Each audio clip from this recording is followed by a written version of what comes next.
अस्सलाम वालेकुम। आपका मेज़बान इश्ताक अहमद देव हाजिर है।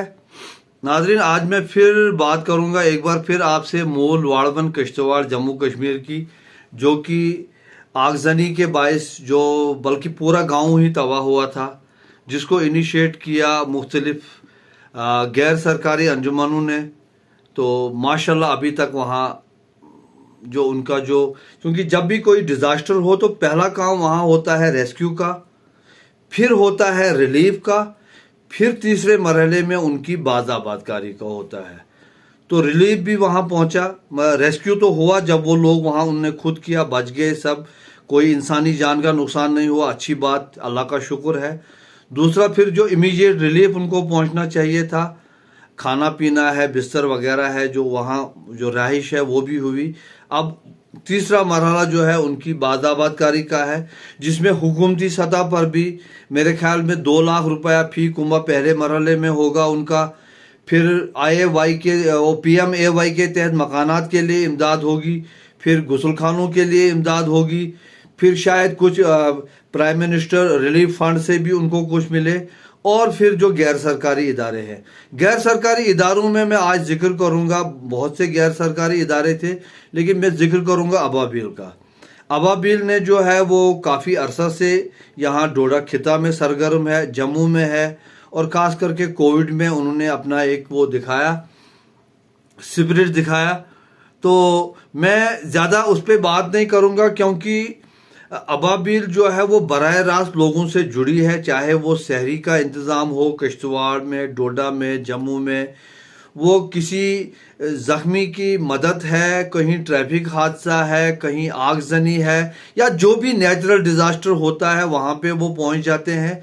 तो जो मुतासिर लोगों की जो मदद करेंगे, तो वो जो लोग उससे मुस्तफीद होते हैं, वो शहरी का प्रोग्राम हो, वो खून का इंतज़ाम हो, ट्रैफिक का हो, तो मेरे ख्याल में वो तादाद लाखों की है। और उसी का नतीजा था कि आज जो है 132 लाख रुपया अबाबिल को कैश और ऑनलाइन जो आखिरी जो उनने दिखाया था, उसके अलावा लाखों मालिक की मालियत का सामान, और उनके रिहैबिलिटेशन के लिए मेरी मुलाकात हुई थी एडवोकेट हसन बाबर से। तो उनने कहा कि एक शख्स ने कहा है कि मैं इतने लाख ईंटें दूंगा, कह रहा था। एक NGO को हमने कहा तो उन्होंने जी 60 वो सोलर लाइट वहाँ भेजे, या गैस सिलेंडर भेजे, या और कुछ चीज़ें भेजी, या टीन भेजे, या प्लाईवुड भेजे। तो वो उनने खुद भी ये एतराफ़ किया है कि हमारी उम्मीद से ज़्यादा है। तो ऐसे में मैं अबाबिल के जो सरबराह है एडवोकेट हसन बाबर, और उनके जो दूसरे रज़ाकार हैं, जितना सरबराह इम्पॉर्टेंट है उससे ज़्यादा इम्पॉर्टेंट जो है वो रज़ाकार है। और बहुत मरतबा मैंने उन अबाबिल के रज़ाकारों से कहा है कि अल्लाह का शुक्र व सना है कि रब्बुल इज़्ज़त ने आपको इस काम के लिए चुना है। आप देने वाले और लेने वाले के दरमियान में एक पुल का काम करते हैं। हमें ये एहसास है कि आप लोग जो है वो बड़े अपनी जो ख्वाहिशात है उसको छोड़कर, अब ये कुर्बानी है कि आप यहाँ से मूल वाड़वन पहुँचे। लेकिन मेरी आपसे ये और गुजारिश है कि यही वो वक्त है, यही वो मुकाम है जहां आपको बचना है तकब्बुर से, जहां आपको बचना है घुमंड से, जहां यदि दिमाग खराब गसन निश बचुन छो। और मेरी लोगों से भी गुजारिश है जो डोनर है, ये बात इस वक्त रेलिवेंट है कि नहीं है, लेकिन मेरे हिसाब से रेलिवेंट है। आप मेरी किसी भी बात से इख्तलाफ करें, आप मेरी पूरी बात से इख्तलाफ करें, तो भी मैं उसका ना बुरा मनाऊंगा, लेकिन एक जिम्मेदार इंसान की हैसियत से मैं ये ज़रूर चाहूँगा कि देने वाला भी वो एहसाब करे, और जो ले रहा है हमसे वो भी एहसाब के लिए तैयार हो। आपको शुक्र व सना करना चाहिए। आप सब लोग हमारे सरमाया है, हमारी मोहब्बत आपसे है, हमारी हमदर्दी आपसे है, हम आपके जज्बे को सलाम करते हैं। लेकिन साथ ही साथ ये बात भी है कि जो इंसानी समाज का जो वो अल्टीमेट इंसानियत की महराज, वो अजीम तरीन शख्सियत है नबी बरहक हज़रत मोहम्मद मुस्तफ़ा सल्लल्लाहु अलैहि वसल्लम। उसके बाद सहाबाए किबार आए, फिर ताबीन, तबई ताबीन रिज़वानुल्लाह ताला अलैहिम अजमईन, औलिया किराम, मोमिन। हम लोग जो हैं वो आखिरी सफ़ में खड़े हैं।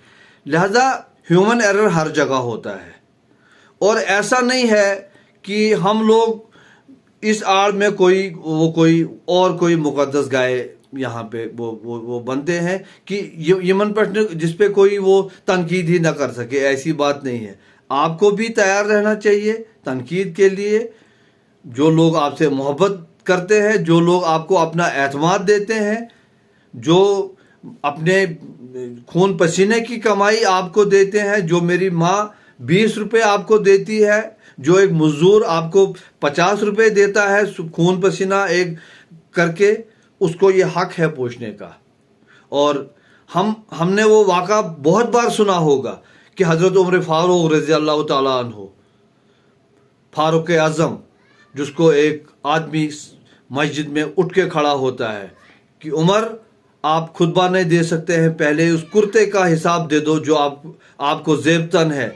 जब बैतुल माल से सबको कपड़ा मिला, हमको मुश्किल हुआ तो आपका लंबा कद है, आपको इतना लंबा कुर्ता कैसे हुआ? तो हज़रत उमर फारूक ने उसको झाड़ा नहीं, उसकी नीयत पे शक नहीं किया।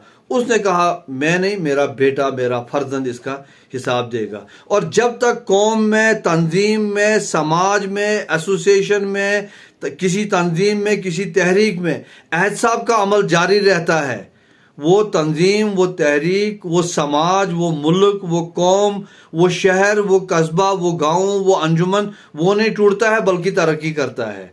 लेकिन जब कुछ लोग अपने आप को एहतसाब से ऊपर समझते हैं, कानून से ऊपर समझते हैं, जब वो अपने आप को अक्ल कुल समझे, तो वही उनका जवाल होता है। मुझे यकीन है कि अबाबिल के जितने भी वॉलंटियर हैं, रज़ाकार हैं, वो हमारे अजीज़ हैं, हमारी इस बात पे गौर करेंगे। अभी तक जो उनका रवैया रहा है, जब भी कहीं उन्होंने आफात समावी में वो कुछ डोनेशन जमा किया, उसका उन्होंने हिसाब दिया। जब वो रमज़ान मुबारक में वो किट्स देने के लिए, वो मंथली किट्स देने के लिए वो लेते हैं, वो हिसाब देते हैं, मुझे यकीन है कि वो इस सिलसिले को जारी रखेंगे। बल्कि जो दूसरी ऑर्गेनाइजेशंस हैं, हर तंजीम को चाहिए कि वो ये सिलसिला जारी रखे। आपसे फिर मुलाकात होगी। वस्सलाम।